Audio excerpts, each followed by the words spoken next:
Welcome to the starter guide for the Steel Fortress Abyss. We're going to start off with an extremely approachable team, and then we'll talk about some reasonable upgrades if you want to swap it to a speed team later down the line. Just like other guides on the channel, I'm going to be going through these units in order of speed tuning. So, moving first, we've got 2A Zinc, the Dark Living Armor, who has buff block on every single skill. The reason why that's so important is due in part to the passive for the boss of the Steel Fortress. Every time you hit the boss, he's going to try to apply a shield and a defense buff to himself, and it is nearly impossible to get through. There's a lot of other words going on here, but if you apply buff block consistently, you don't need to read them.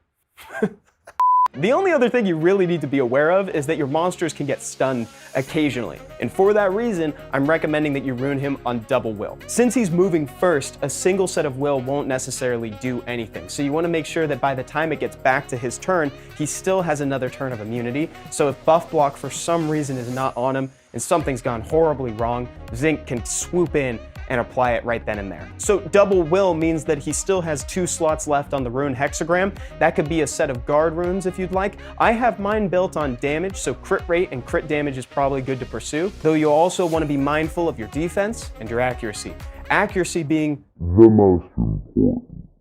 By the way, something that you'll want to be mindful of with Zinc is that he does get additional harmful effect increase on his skill 2 when you skill him up. Will it make or break the run? Not necessarily. But skilling him up does add some consistency. For what it's worth though, I do not have any skill ups on my skill 2 in this video, although my skill 3 is fully skilled up. So in the artifacts for him, if you wanted to try to find increased accuracy for his skill 1, 2, or 3, all are very helpful in this dungeon. Moving after Zinc, it is Ergar, the Dark Vampire Lord. Similarly, you should have him runed on double will. I have mine runed on Rage because, speaking plainly, it's the same Ergar that I'm using in the Punisher's Crypt Guide. So if you plan on using the Vampires Walking Dogs team, you could have him runed on Rage, although double will is admittedly the safest version. Ergar is here because he applies attack buff, and he also gains an additional turn whenever he uses it, so that he can chain directly into his skill 2, which is another opportunity to apply buff block, slow,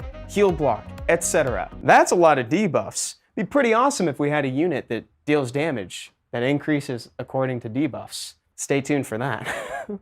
In the artifacts, you may want to look for increased accuracy on skill 2. Lauren is next on the list, and she's here to set up defense break and reduce attack bars. It would be good to go for double will on Lauren as well, so that way if she misses defense break, she can still try for a second time and not get stunned in between. Although, in the footage that you're seeing play behind me, she is not on double will, because I need her on violent, for reasons that I'd rather keep private. Violent is a decent alternative.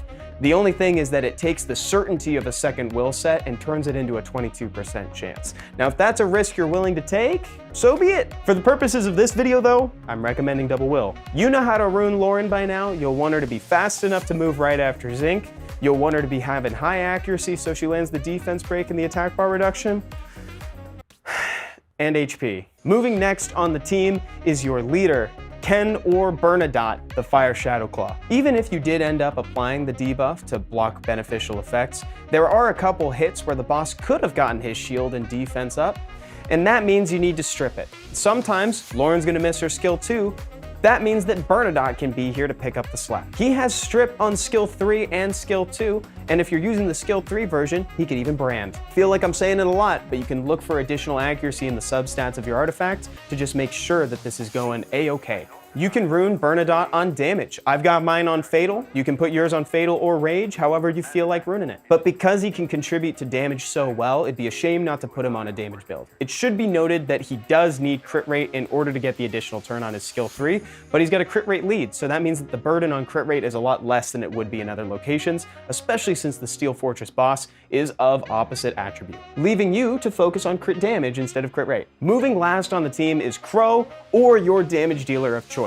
Crow has 2 skills that scale with the number of debuffs applied on the target, which is just perfect, because by this point in the turn order, the boss is going to have a ton of debuffs on him. Rage is definitely the way to go for your damage dealer, but a set of will runes is also highly recommended, because it would be a dang shame if your damage dealer got stunned. I really like this team's resilience, and it can be easily adapted into a speed team over time by increasing the damage on Ken and Zinc and maybe swapping around a couple of units. If you're looking for something really fast, you can include the second awakened Gina, the Dark Mystic Witch. If you build her on damage and have her move right after Zinc, you can clear out the waves leading to the boss really quickly. Also, Brandia, the Fire Polar Queen, is excellent here. So if you happen to have one, you can throw her in, but if not, don't worry, Crow is awesome. So there you go, that's a starter team for the Steel Fortress Abyss Hard. Let me know in a comment what you're using to farm this dungeon, and if you have any tips to share to other people who are looking to clear it, be sure to leave them in the comments. See you guys next time. Bye-bye.